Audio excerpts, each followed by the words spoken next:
Hey people, it's TL Gamer with a Diablo 3 video, Season 17 overview, and I'll be featuring the Necromancer in this video. So, in this video, I'll be going over a summarization of the Legacy of Nightmares buff and explaining the reality on that because I did my own testing. I'll also be showing the actual contents of the Challenge Rift cache, and then I'll be going over strategies versus efficiency and personal preference and things like that. And again, I'll be featuring the Necromancer in this video. So let me start by summarizing up the Legacy of Nightmares buff. And people are going to give me a ration of shit for this, but I'm going to explain everything I found and my findings and everything else. And I'm going to compare some things that people are not paying attention to. And the people who are posting these videos showing that this build's being supposedly so superior are not actually showing or focusing on, which is actually the whole point on why they're able to do what they're doing. So let me back up.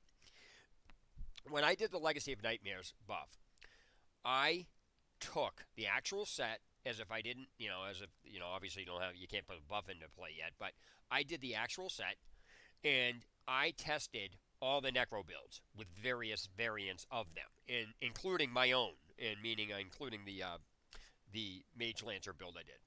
So let me explain.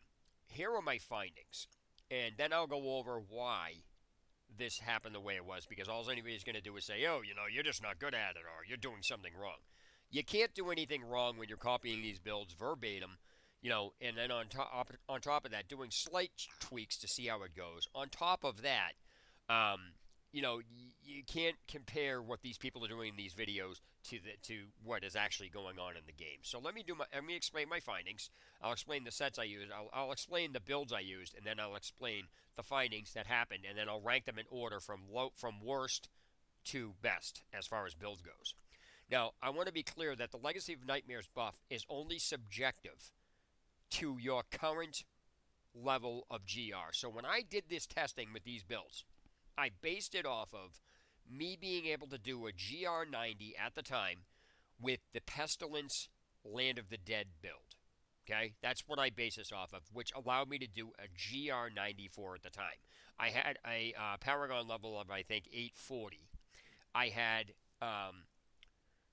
gem ranks, I think of maybe, tempted to say like 75 or something like that.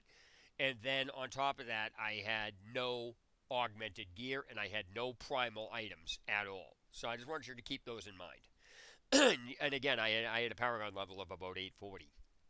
So first, I did the mage build with the Scythe of the Cycle. That was the worst freaking thing ever. It could not even clear a GR 85. The mages were barely doing any damage to anything at all. And that was due just because of just the way the build is and the buff itself. Next, there was the Land of the Dead build. Again, you lose half of your damage when you're doing that because you miss the Devourer Lance that's coming off of the Pestilence set. But what's going on here is that you literally have to aim for your build. But the problem with that is it could clear a GR 85, but it was a glass cannon. It kept getting one-shotted by all of the ranged damage that was coming at you. There's nothing you can do about that if you're getting hit with range damage and it's one-shotting you. So it's not as good as that. Next, I did my build, which was my Mage Lancer build. And that actually was able to clear a GR 85, 86. I couldn't get to a 90 because that build is not meant to be doing GRs anyway, but I just wanted to throw it in the mix to give it fair testing. And I was able to do it, but again, it's a glass cannon. It was getting one-shotted left and right, but I was doing an asinine amount of damage, I'll just tell you that. All right, so then the last build was the Skeleton Bone Armor build, and that had survivability up the ass. Like, its survivability is insane. But it couldn't fucking kill anything because the damage ratios that you were doing, again, the Legacy of Nightmares buff is subjective to your level or the current GR. And remember, I did this based off of a GR 94 using Pestilence Land of the Dead. And so the fact that this build had I could survive, insane, but it just wasn't, it couldn't deal the damage to activate some of the curses, which would allow the enemies to die. It was basically I was killing a bunch of shit in a GR85, but that was because I was killing it with bone armor. It wasn't the skeletons; they were doing jack shit. Now, keeping in mind, I had these I had these gems up pretty high, as far as subjective leveling on that, because I was only had a Paragon level of 840, and my gems are like maybe 75, 80 or something like that. They weren't that high, but they were high enough for that, and so that brings me to the conclusion on what the actual thing with the Legacy of Nightmares buff is. What's pissing me off is that all of these people are showing this build or this buff doing something it actually can't do. Now, let me clarify what I mean by can't do. Obviously, they can do it. They're on the screen doing it. That's not what I'm talking about. What I'm talking about is they're portraying what they're showing as once you get those pieces or once you get ancients, you'll be able to clear these builds out ridiculous. You'll be able to clear them out, and that is completely false. What they're not, if you pay attention to any of these builds, any of them that these people are portraying, it doesn't matter whether they're not using Paragon points. If you take a look at their gem ranks, their gear that's augmented, what augment level they have it as, on top of that, most of them are using Primal. Of course they're going to be able to do a GR100. But if they didn't have any gems, they didn't have any augmented gear and no Primal, they wouldn't be able to do a GR100. That is the reality on this. So what's going on is they're not showing why they're able to do those GRs, because it sure as hell ain't the Legacy of Nightmares set. Sure, that might help, but it's not what's actually allowing them to do it. What's allowing them to do it is all their augmented gear, their gem ranks, and the primal items that they have. Without those items, they wouldn't be able to pull it off. They could easily use any other set and do better than what that is. But again, if you want them to actually do a real test, tell them to remove all their gems, do not use any primal, and do not use any augmented gear. Then make a video and no Paragon points, and then see just exactly how well that works. And you will find there's no way in hell you can do any of the stuff that they're portraying in the video, because what they're portraying is once you get this set up, you can plow through these things with no problems, and that is false. So that's the summary on the Legacy of Nightmare builds. There's going to be a lot of people that are, disappointed with that because you can't just breeze through things. So that brings me to the next part of this video. I will actually be showing you the contents of the actual Challenge Rift cache. Some people brought it over from the PTR when it went off of PTR. They opened it and got it out.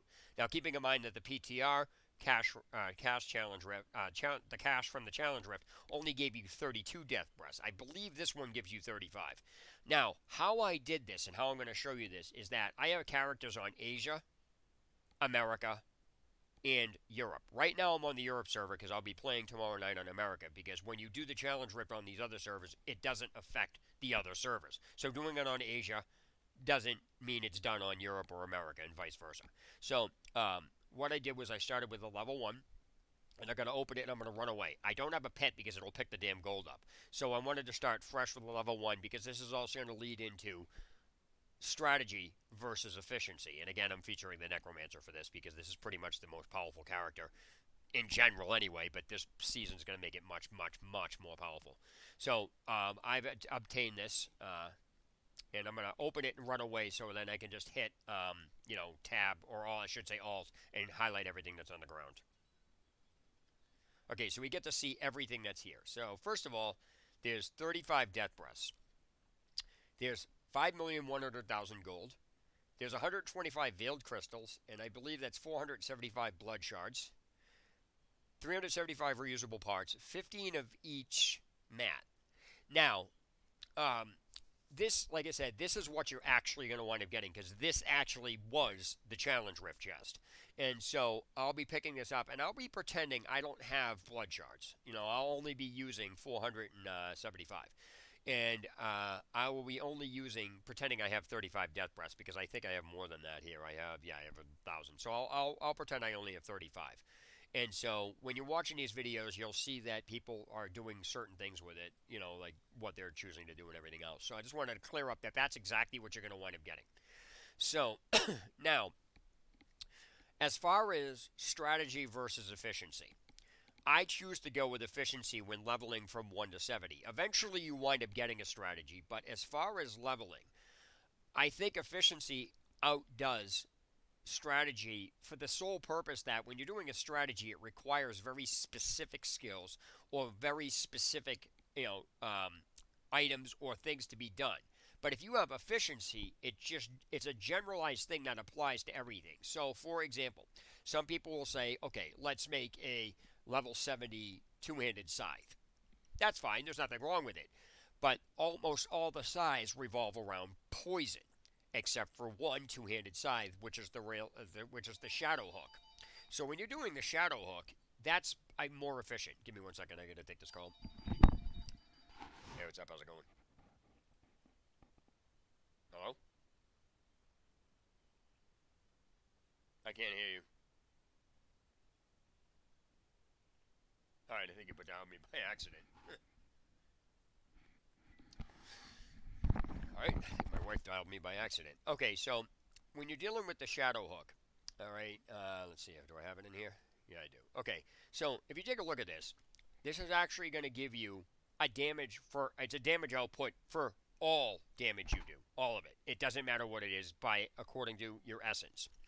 If you take a look at the spike, it requires bone spear. Like you can't just do regular damage with the mages with it. It just requires bone spear. Another thing is that when people are going after Grasp of Essence, in this particular case, where are they here? Yeah, do I have them? Yeah, I do. Give me 1 second. And so, where are they? Okay, so when you're doing Grasp of Essence, it requires Corpse Explosion. Now, all of these things are good, but they require specific things. So, in retrospect, to be completely honest with you, you're better off getting a generic item that applies across the board because that's more efficient because it doesn't matter what you use, the damage is going to be increased. Now, if you're going to do strategy, and again, there's nothing wrong with that, I would suggest if you're going to do, a mage build, for example, I would actually go after a one-handed scythe, and because of Scythe of the Cycle, which I believe is this here. So let's see, where is it? I don't know if I have it here. Scythe of the Cycle. Oh no, I don't have it. So anyway, so what would happen is that would be in as far as it affects basically the skeletal mages, but it mainly is bone armor because you wind up getting bone armor and you're going to be using it. That's very powerful in this case. Now, if you're dealing with mages or Naria's Black Death, again, bone armor would poison. So, but this is a poison ability. It requires everything for you to use strategy-wise as poison. And again, really, I can't pronounce it. Riala Shadow Hook requires no set specifications. Now, when you're going after for items here, honestly, I believe that the Skeletal Mage Ring is going to be one of the best things because it's summoning mages. So again, it requires a set skill, but again, it doesn't require the mages to be poison or anything else. You just cast two mages; they're ridiculous. So what I'm going to try to do is grab a ring, a circle ring, which in this turn I would cube, which I'll get into. I'll get into efficiency after that because there's a couple of things that people are not aware to do, and I haven't seen them mentioned in other videos. Now that doesn't mean people don't know how to do them. It's just as far as efficiency purposes. So I'm gonna buy these one at a time. Now keeping in mind, I only have 35 death breaths to use. Again, I'm ignoring the fact that I have extra. I'm only pretending I have 35 to be restricted because that's what I would have. So what I'm gonna do is I would actually do a two-handed scythe, and I would upgrade it, and hopefully I'll get the shadow hook. This is where luck plays a part in this. So when you first get the cash, as I already showed you all the contents, you would level up all your artisans. Now the other reason for doing this is because it starts getting your season journey finished, and so that's what you want because you start getting the two pieces of these sets, or whatever build you're using. Again, the reason I'm featuring the Necromancer is because I'll show you how fast it levels. It's ridiculous, and it's literally the reach of the attacks and everything else are just ridiculous. So first, what I would do is obviously I would pretend I didn't have the cube, so I would be using an efficiency strategy as far as that purpose goes to go get the cube. The problem the problem that people have going to get the cube is it's a long trek. So I'm going to show you an efficient strategy to get that much faster. So, and why I use the Necromancer. Okay, so I'm going to buy these rings, and hopefully you're going to get lucky. Now, keeping in mind, I only have 475, so that brings it to 425. for 375, 325,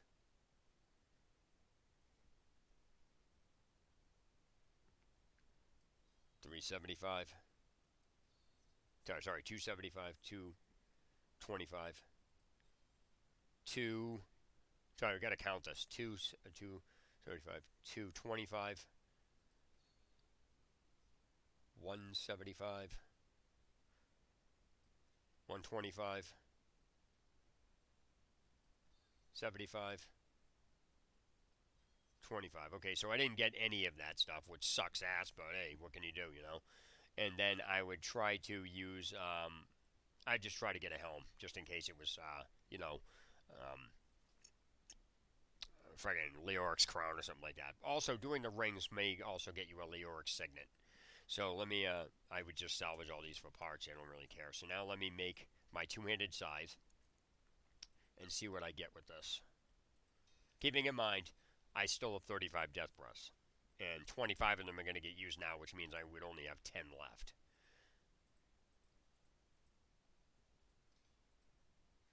And you're most likely going to get a blood-tied blade. So in this particular case, I'm going to obviously pretend I put it in here, but I think it's already in here, so. Blood-tied blade. Yeah, there it is. So I put that in, and I'm like, alright, great. You know, I got fucked over. Oh well, shit happens. So, obviously I wouldn't go get that, but I wouldn't be able to put it in the cube yet or upgrade it yet. I'd have to go get the cube. So I'm going to show you efficiency level on this in 1 second. Just give me a minute. I got to get this call. Yeah, well. Yeah, I couldn't hear you before. I don't know if there's a bad area or you butt dial me. Yeah, alright. I looked, yeah, but I already talked to the guy. He sent me something. I'll talk to you when you get home.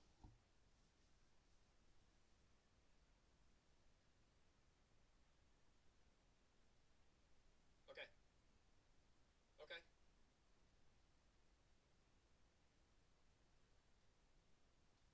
Okay, I'll just talk to you when I get home. I'm in the middle of making a video, and I'm waiting for you to get home because the stuff's already done, so. Alright. What?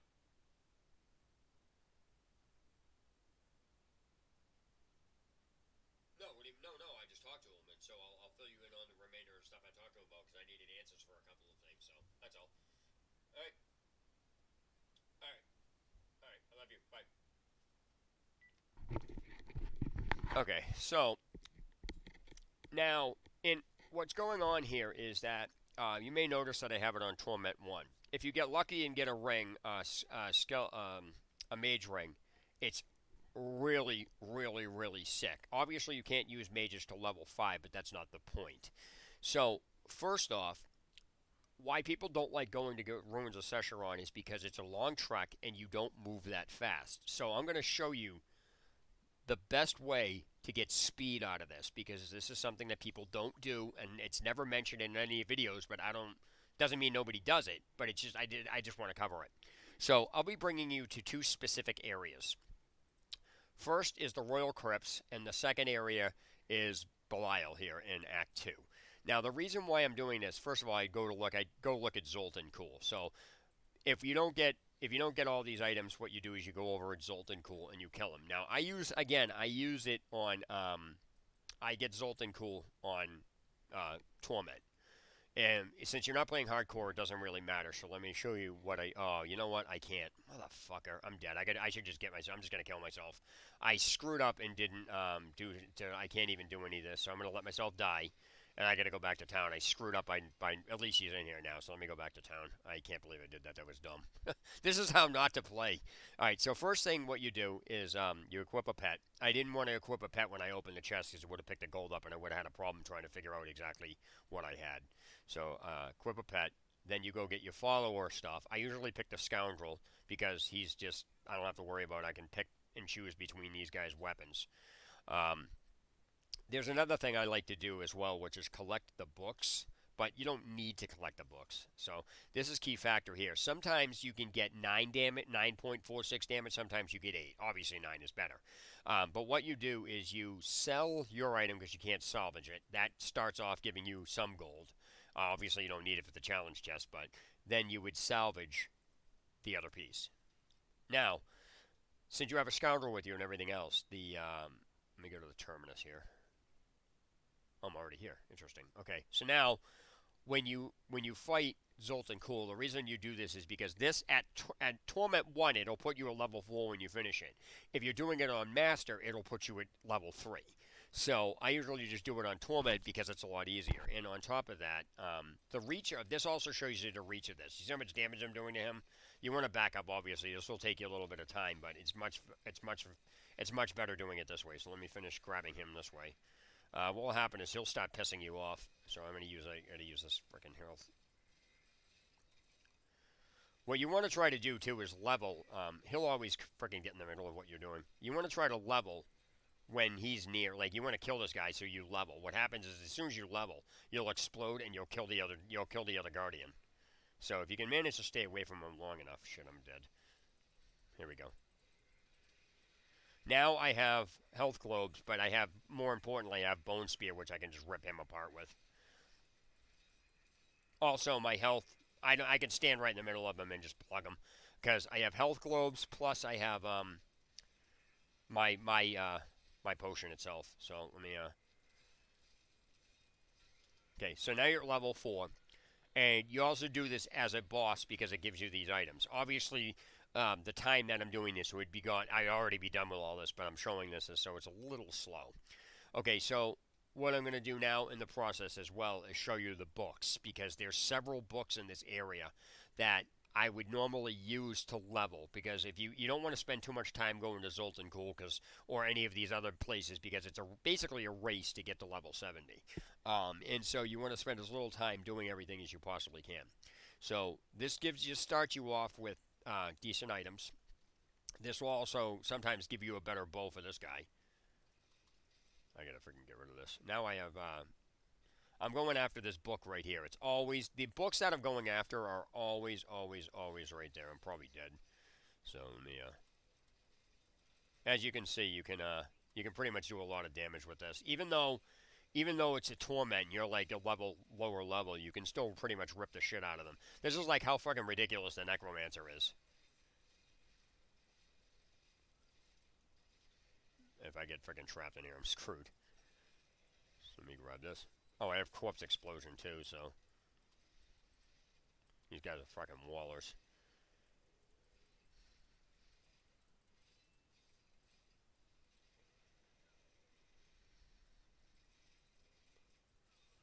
The walls are actually blocking my hits.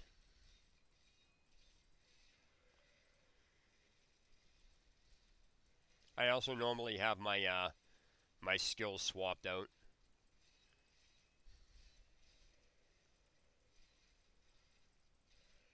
I'm probably gonna level soon, like killing these guys. I gotta get out of here. Yeah, this is fucking horrible. I might have to go to town. I can't freaking do this right here. Hold on. There we go. I'm good now.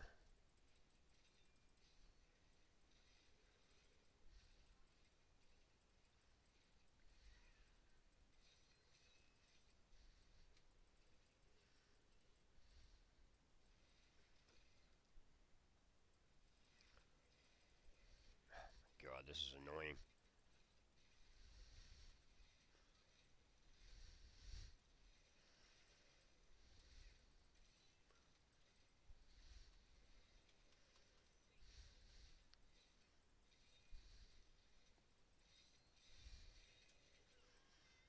Yeah, the wallers are fucking me up because I can't. They plastered a wall so I can't hit them. So, if you're ever in this situation, just kill yourself.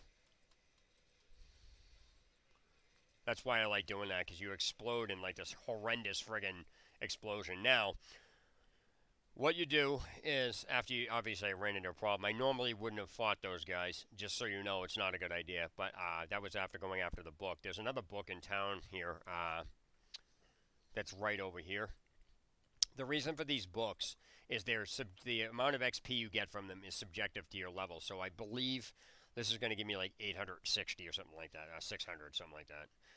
So Act 1 has them.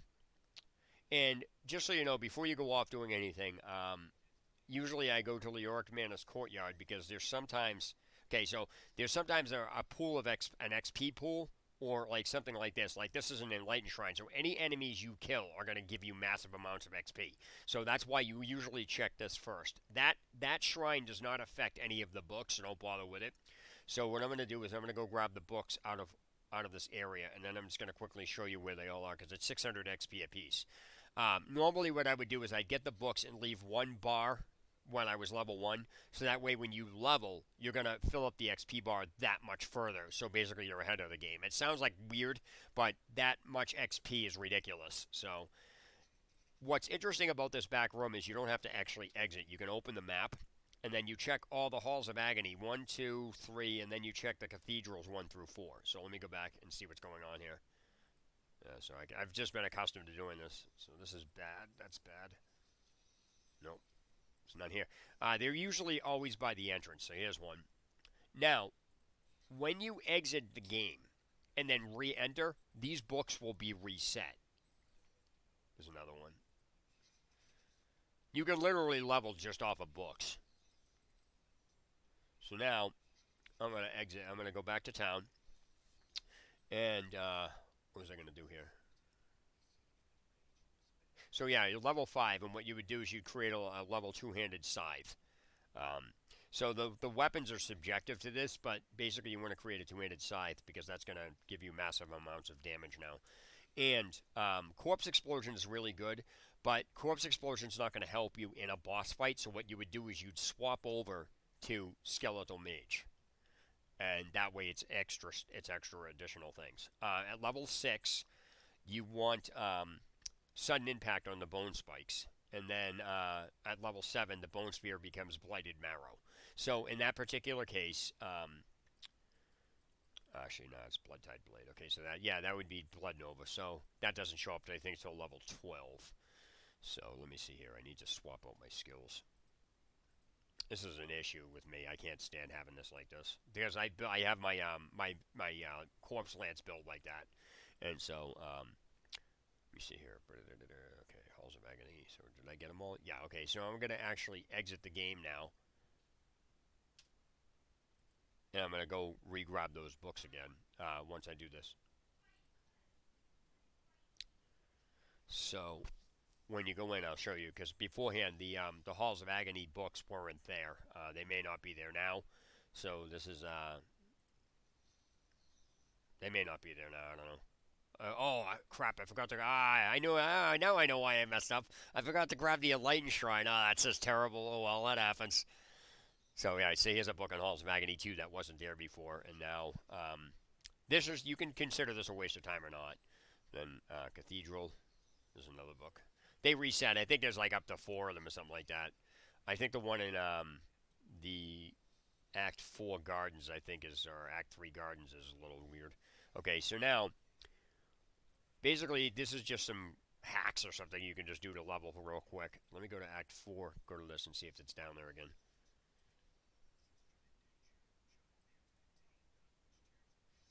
Okay, the book is there. Okay, so basically, again, I would level to this, and I'd find another book. But I'm not going to do this right now. So now, what you're going to do is you're going to go and get the cube. And so, to get the cube efficiently, I'm going to leave. To get the cube, you lower the difficulty to normal. You don't even play it on hard. You lower it to normal, completely on normal. That way it's much faster. And so I usually use Skeletal Mage because they can one-shot the enemies. Normally, if you go into the Runes of Sescheron, you want Corpse Explosion. It's really detrimental. And so since I didn't get the Circle Ring, I would be playing on hard. If I got the Circle Ring, I would leave it on Torment 1. It's simply because you have the damage ratios to deal with it. So now, the reason I had brought your attention to the Royal Crypts and Belial is because the Royal Crypts, Again, this is about speed. Basically, you can give yourself a minute speed boost by breaking these jars. And the reason I bring you here into Belial is because directly from this stand, you don't even need to move. So if I crack all these,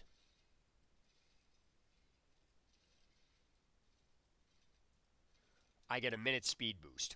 And so what I would do is I wouldn't waste any time with that. I would then go over to the Ruins of Sescheron and watch. You just fly through it. Now, there are so many breakable objects in various places, such as the cemetery, things like that.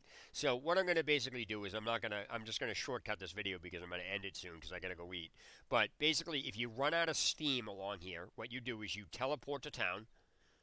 You would then go to Act 2, or Act 3, or Act 1, I should say, and you would then go back to the crypt, and you'd get the remainder of the breakable items. So in this particular case, there's that. Since you still have a boost, yeah. Remember, this is on normal, so you can basically whip anything that's in here.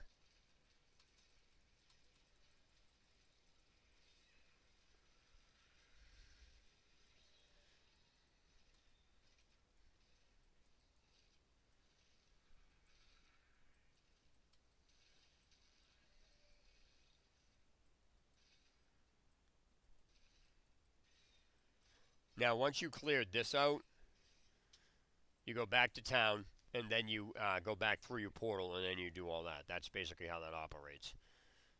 Now you have a better. Now you're there, and you can go back through and continue. So, and when you're in Act 2 for the urns and stuff, I'll go here and show that.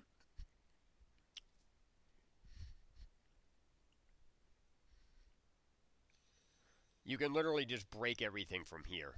You have enough. It's all along the sides here. Plus, there's enemies here, so you can start to, get some extra additional XP.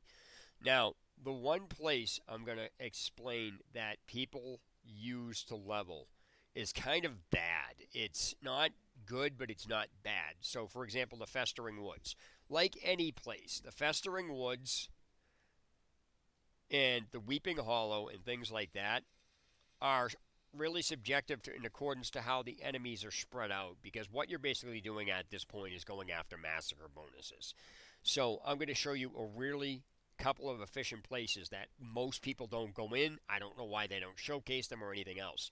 Now, most people would say go Rift. Now, there's nothing wrong with any way you want to play. I'm just, again, going over efficiency. So a Rift does not give you massacre bonuses. And yeah, you can kind of clear the Rift faster, but it's going to take you a while if you're just, doing random shit. So what I'm going to explain is that the best places to level, some people say the Halls of Agony. Again, that's subjective to how far the enemies are spread out, because if there's a bunch of enemies along the way and you get a kill streak of 56 and then all of a sudden now there's no enemies, then the kill streak runs out, or I should say the massacre bonus runs out. Now you're running around the corner trying to get to them, and that's just now. So I'm going to show you a place that is you can just basically consistently get 200 massacre bonuses consistently, and that is Act 5, Ruins of Corvus. And I will demonstrate this right now. What you do is you run through. All the enemies will start climbing over the walls. There's so many enemies here that all you have to do is tag the enemies. As long as you're tagging enemies. The reason why the Necromancer was so ridiculous is because you can actually hit over walls with them. That's even better, a shrine. I can hit up here with these things. So what I do is I get these guys to follow me, and I keep tagging them. I think this is a dead end. Yeah, it's a dead end. I ran into a dead end. That's the only problem with this. But if you don't run into a dead end, you can consistently keep getting these ridiculous bonuses. See how these guys fly over the wall. So what you want to do is you want to make sure you're tagging them and then going along as you're doing it. Now, you saw it before. I had a 54 kill streak.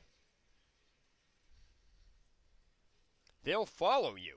Like, see how many enemies are here? It's ridiculous. Like, this will, like I said, if you do this right, you will constantly get a friggin' 200 kill streak easily. I should say massacre bonus.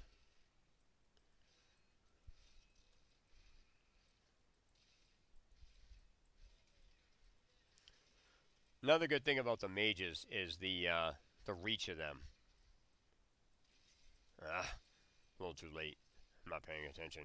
But you can hit these things behind walls.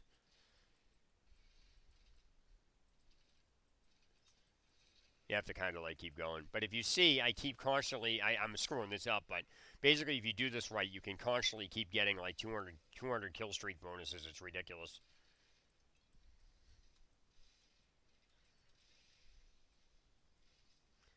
So let all your enemies follow you around.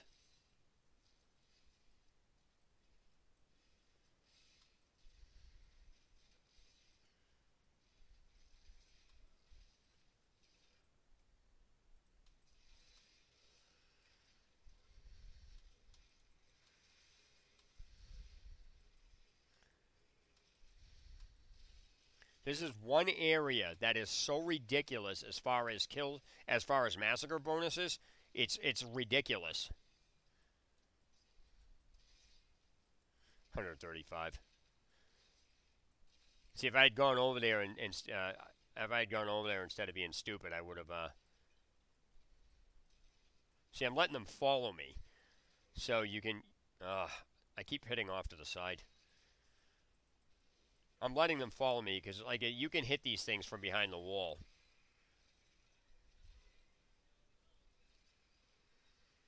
My mages kept my kill streak going.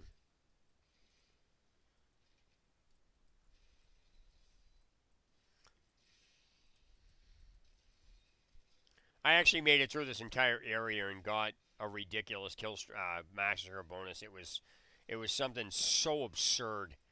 All right, so basically, after I finish this area, I'm gonna bring you to the last area that I use for massacre bonuses. So you can hit these things through a wall. That's the power of the Necromancer. On top of that, if you have corpse lance, you can throw the corpses over the wall too. You don't even need to have the door open. As long as you can target the enemy and there's a corpse, it'll throw it right over the wall. So, alright, now, the one main area that I like and what I like to do, and again, this is an area I don't understand why it's never showcased and nobody ever goes there. And it is so ridiculous as far as leveling and getting massacre bonuses. I don't understand why nobody uses it. And this area, again, it's hard. This area is tough. Don't get me wrong, but this area basically acts like a level of a rift, but you'll get massacre bonuses for it. And that area is the Eternal Woods over right off by Ruins of Sescheron. I found this out by accident by going in here to find places to actually get massacre bonuses. So in this particular case, you would want, corpse lance or corpse explosion in this particular case if you're doing it on like hard. But again, if I had two mages, it would be fucking phenomenal because you just get these ridiculous bonuses. And so what winds up happening is I don't use bone spear. I actually use corpse lance. And so when your mages turn when you turn level 11, your mages get the rune of gift of death, which leaves behind a corpse when you go when they die. So what you do is you come in here and then this area is so ridiculous. Again, this is also subjective to, enemies spaced out. However, the difference here is that most likely you'll always be able to hit enemies. The reason why I said this acts like a greater rift level is simply because you get massacre bonuses just being in here. And this area has a little bit of everything in it. It has a chest, it has an event chest, it has elites, it has chests, it has shrines, it has all the stuff that a level would have, like a rift level would have. But it doesn't, it has plus the massacre bonuses.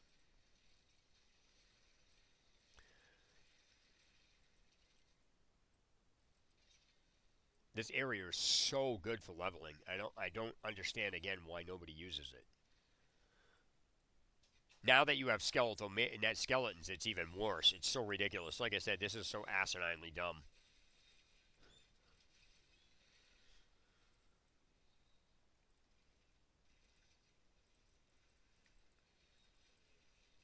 So again, I'm gonna basically end this video soon. But like I said, you know, you can't. This area is so ridiculous for leveling. It's like you can't. It's so many enemies along here, even though they're spread out. You can still pretty much do asinine amounts of damage. Again, I have this on normal because I just came back. I would normally have just come back from getting the cube, but again, the reach of the Necromancer's abilities are just ridiculous. So it's powerful in general, but again, you know, everything is also subjected to RNG and you know however you want to do it. Just so you know that these bulwarks they will trap you in with rooting or whatever. I don't know what the hell it's called, but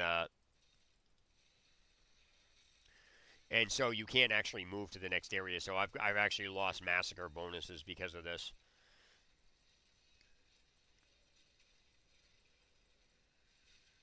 So again, use those tricks I showed you if you're intent on leveling really quickly. You want to use those, you know, use the speed boost I showed you. Like normally I would use a speed boost in here. See, I'm just going through here one at a time, and I'm just using. This is a basic build, you know what I mean? It's not even anything major. But again, if I had a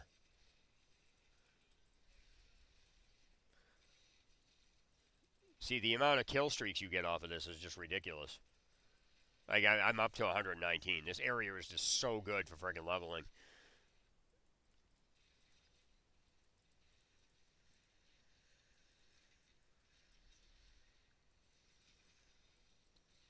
So now I have Gifted Death Mage for the runes.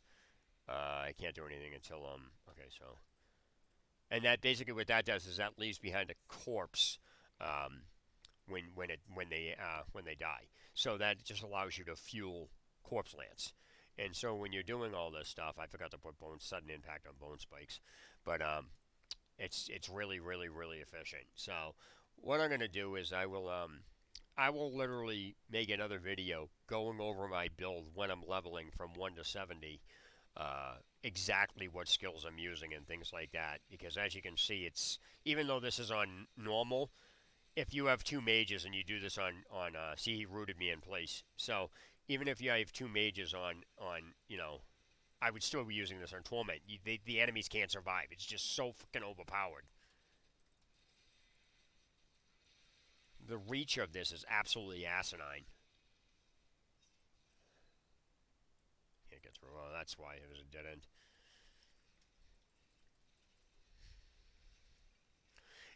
And not that I advise it, but it's no big secret I use Turbo HUD, so I can see where the enemies are. I'm not using it now, but just to show that I can still play very efficient without it. Turbo HUD just basically relays where the enemies are, so you know exactly where the clusters are, so you know which direction to go in. Now, this is another really nasty thing. Oh god, this is not going to end well.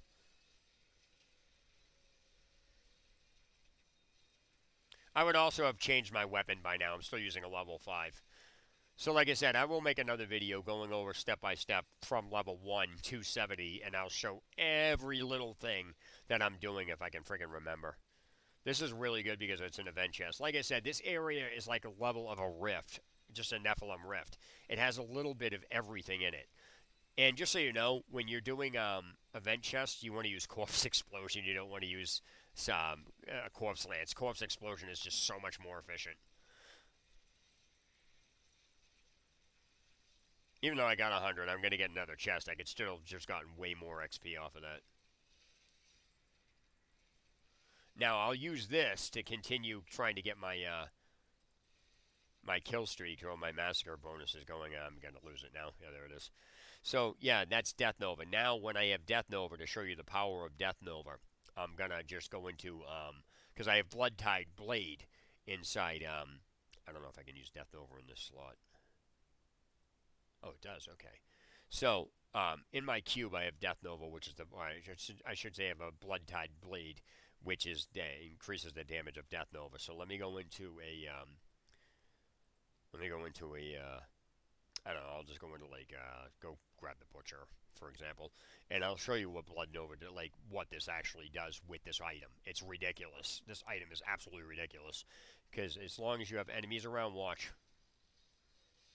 it just shatters them. And plus, you can cast it multiple times. So obviously, the more enemies that are around, the more you're gonna kill. It's ridiculous. So that's really the power of this, and it's really good, especially when you're dealing with elite packs, things like that. Because especially when you got horde elite packs, they got tons of enemies around them. So you got to make do with what you have, and there's really not much else to explain. So like I said, tonight I'll make a video from start to finish, going from level 1 all the way up to level 70, as if I actually had a seasonal character to show you exactly what I do. And that's about it. So, till then, this TL Gamer signing off. Have a good day or night wherever you guys are.